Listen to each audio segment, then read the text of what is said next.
바울이 전도함으로 시작되어진 고린도 교회, 그런데 이 고린도 교회가 세워진 곳이 고린도라고 하는 도시였습니다.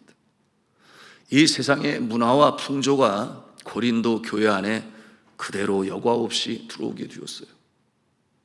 여러분, 세상의 문화와 전통 풍조가 여과 없이 교회 안에 들어오게 될 때 교회는 든든히 서갈 수가 없습니다. 그러므로 교회 안에는 예수 그리스도의 문화, 예수 그리스도의 영성, 변혁되어지고 변화되어진 모습으로 서가야 할 것이 교회의 바람직한 모습이에요.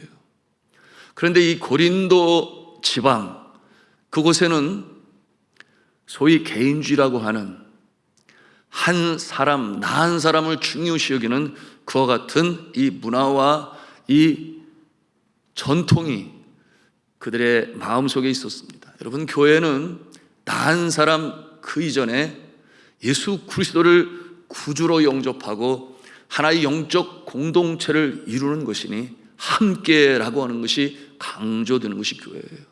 나라고 하는 것이 강조되게 되어지면 세상과 다를 바가 없다, 그 말이에요. 고린도 교회가 그와 같은 모습이 대두되었습니다. 여러분, 이 개인주의 사상은 인간의 능력을 강조하지요. 어제도 말씀을 드렸습니다. 가장 높은 곳에 누가 있는가? 사람이 있어요. 그러므로 이와 같은 모습이 고린도 교회 안에 침투하게 되니 소위 파벌이 형성되었죠. 누구를 중심으로? 사람을 중심으로. 그래서 바울파, 게바파, 아볼로파, 예수 중심, 십자가 중심으로 모여야 할 공동체가 이렇게 나누어지게 되는 것입니다. 그런가 하면 이 부자와 가난한 자들 사이에서도 괴리감이 커서 하나가 되지 못했고, 심지어는 은사를 받음에 있어서도 은사를 받지 못한 자들은 은사 받은 자를 시기 질투하였으며, 또한 은사를 받은 자는 남들이 받지 못한 것을 나는 받았다 이렇게 생각하여 그것이 교만이 되었습니다. 다른 사람들을 아래로 그렇게 보게 되었으니 어떻게 됐겠어요? 사랑이 식고 배려와 용납이 없는, 사랑 없는 모임, 냉랭한 모습이 되었어요. 영적으로 빼빼 말라가는 것이죠. 사도 바울은 안타까운 마음으로 교우들이 예수 안에서 하나의 공동체를 이루어야 된다, 공동체 의식이 있어야만 된다. 그러므로 다시금 교회가 무엇인지에 대하여 재정립, reorientation이라고 그러죠. 다시금 교회가 무엇인가를 가르쳐 주시기 위해 이처럼 12장, 13장 계속해서 말씀하고 계신 것입니다. 자, 교회가 어떠한 모습이 되어야 하는가 잘 이해할 수 있도록 그 예를 들었으니 사람의 몸을 그 예로 들어 설명하고 있습니다. 한 몸은 여러 지체가 모여서 한 몸이 되지 아니했느냐. 그러므로 서로 유기적으로 돕고 그 서로의 기능의 소중함을 알고 있지 않느냐. 그런데 행여나 나라고 하는 존재를 강조시켜서 자신밖에 모르는 그와 같은 모습, 다른 교우들을 귀히 여기지 아니하는 모습, 나만 잘난 것처럼 착각하여 교만하지 말고 서로를 섬기라, 이와 같은 내용으로 말씀을 주십니다. 눈은 눈의 역할로, 귀는 귀의 역할로, 그런가 하면 손과 발은 또 다리는 그 역할로 그렇게 섬겨야 한다. 그렇게 서로 귀히 여길 때 교회는 비로소 하나가 될 수 있다. 저는 간절히 바랍니다. 성도들 중에 행여라도 이와 같은 교만한 마음이 있지 않기를 간절히 바랍니다. 근데 참 감사한 것은 우리 교회에는 지금까지 한 번도 그런 사람을 본 적이 없어요. 나는 다른 사람이 없는 은사를 내가 가지고 있으니 그 모습이 교만한 모습 된 그런 사람을 한 번도 본 적이 없어서 너무나 감사합니다. 모두 다 협조적이고 겸손한 모습을, 우리 교회는 참 다들 선하고 착하시다, 그런 생각을 갖습니다. 지난 화요일 저녁이었어요. 운동을 하러 이제 문화센터에 이렇게 들어가게 되었는데 그 1층 도서관, 2층인가요? 그 도서관 앞에, 주방 앞에 사람들이 많이 모였는데 보니까 뭐 얼굴에 땀이 흥건히 젖어 있고, 그리고 많은 물건들이 거기에 이렇게 쌓여 있었는데 보니까 그 주방 옆에 있는 그 주방 창고에 그 에어컨이 작동이 멈췄어요. 들어보니까 30년이 넘게 썼다고 그러더라고요. 그러니 음식 상하면 안 되니까 일단 그거 다 끄집어내고, 그리고 또 그 창고의 바닥이 물이 흥건해서 장마철이니까 더욱 젖었지요.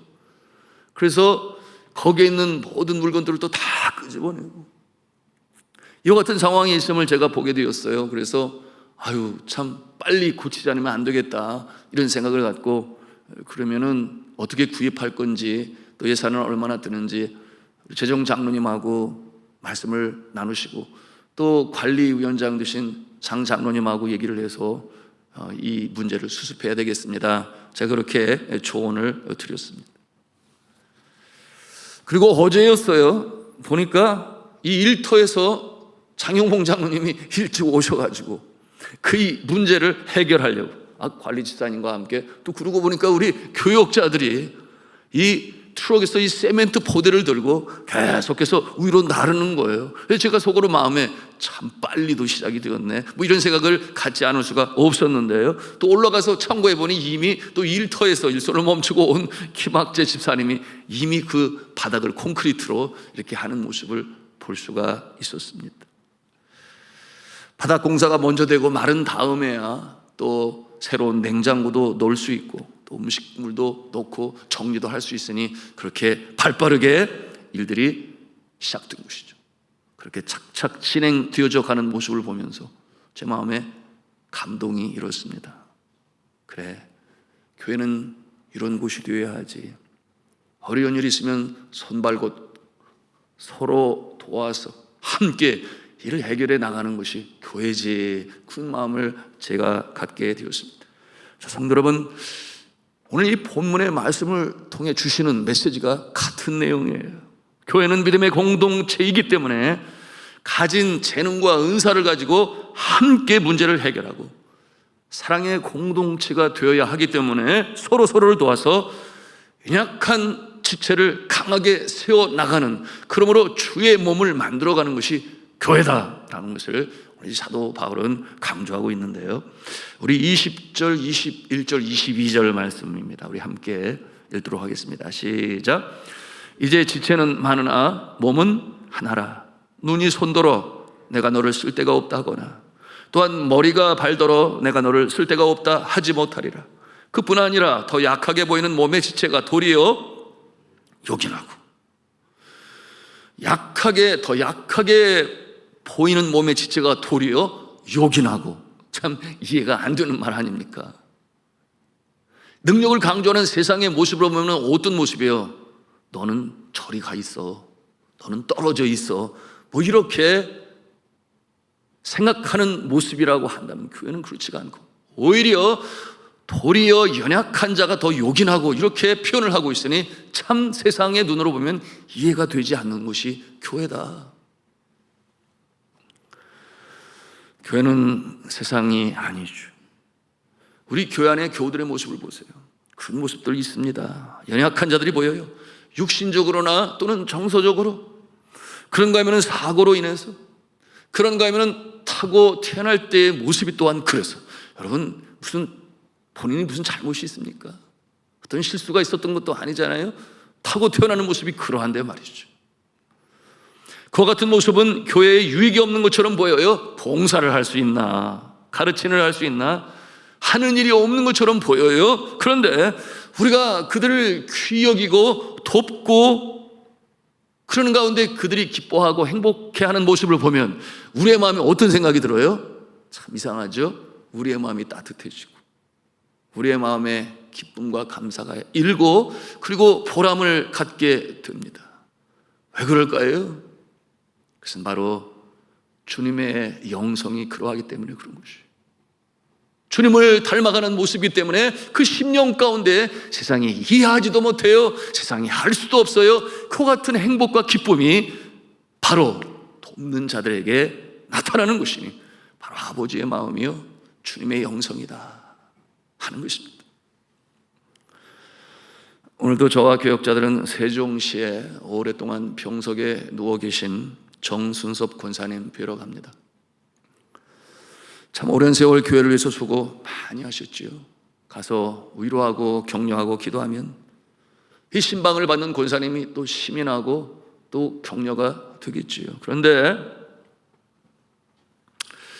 이 교회 발걸음이 어려우신 분들을 제가 찾아 나서 신방하고 만나고 기도할 때 제가 갖는 느낌이 있어요. 그들에게 힘이 되고 격려가 되겠지요. 그런데 제 마음에는 더 기쁘고 감사하고 또한 행복감에 젖게 되는 것입니다. 그러므로 잠자던 영성이 깨어나는 그 느낌을 받게 돼요. 사랑하고 긍휼히 여기고, 때로는 한 마리 잃어버린 양을 찾아서 험난한 길을 떠나고 밤을 새워 다녔던 목자의 그 영성 말입니다. 주님은 그러시지 아니하셨나요? 선한 목자는 양들을 위하여 죽노라. 여러분, 이처럼 누군가를 돕고 누군가를 사랑할 때 우리의 심령 가운데 주님의 영성이 깨어나고 살아날 수 있다고 하는 것이 바로 이 교회가 이 세상과 성별되어진 모습이 되는 것임을 우리는 잘 알아야 하겠습니다. 원리는 똑같아요. 연약한 자들을 세우고 사랑하는 것은 서로에게 유익을 주는 것이요, 그러니 생각합니다. 세상은 이토록 냉랭하여 자기밖에 모르는데 그저 전쟁터와 같아서 능력 있는 자는 누군가를 밟고 올라서는 곳이 이 전쟁터와 같은 세상이라고 한다면, 여러분, 교회는 그렇지 않음을 여러분 믿지 않는 자들이 와서 보고, 새 가족이 와서 보고, 또 삶에 지치고 고단한 자들이 교회 안에서, 그래, 교회는 이처럼 사랑이 있는 곳이야, 긍휼이 있는 곳이야, 누구든지 다 용납하는 것이지. 여러분, 이와 같은 모습을 우리 주님께서 피로 값주고 사신 교회의 모습임을 믿으시길 바랍니다. 성경 말씀에는 이렇게 표현을 하고 있어요. 우리 23절 말씀 함께 보기를 원하는데요, 23절 말씀을 같이 읽겠습니다. 시작. 우리가 몸에 덜 귀히 여기는 그것들을 더욱 귀한 것들로 입혀주며 우리의 아름답지 못한 지체는 더욱 아름다운 것을 얻느니라. 그런즉, 우리 26절로 가서 또 함께 읽겠습니다. 시작.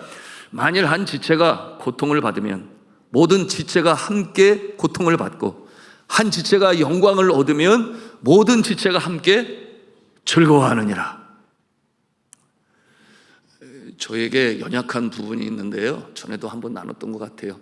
저의 이 왼손 약지가 생긴 모습이 달라요. 좀 퉁그러져 있는데 이게 왜 그런가 하면은 병원에 가보니까 퇴행성 관절염이래요. 그래서 간헐적으로 여기에 통증이 이렇게 쭉 들어옵니다. 같은 상황인데 도대체 나는 건강한데 왜 이런 일이 벌써부터 벌어졌을까? 벌써 한 7년 된 것 같아요. 그래서 생각을 해보니까 제가 중학교 시절부터 열심히 기타를 쳤거든요. 그래서 클래식 기타를 쳤는데 이 약지 왼손가락이 가장 힘을 많이 줘야 합니다. 그래서 그런가 뭐 그런 생각을 해봤는데, 또 누구나 다 그런 건 아니잖아요. 평생 기타를 쳐도 멀쩡한 사람들 많잖아요. 그래서 나의 약한 부분은 이 손가락의 관절인가 뭐 그런 생각을 하지 않을 수 없었습니다. 그런데 재미있는 것은 저도 모르는 무의식 중에 이 오른손 이 손가락이 이렇게 여기를 만지고 있더라고요. 이렇게 해서 계속 만지고 있어요. 언제? 통증이 올 때. 그냥 자동이에요.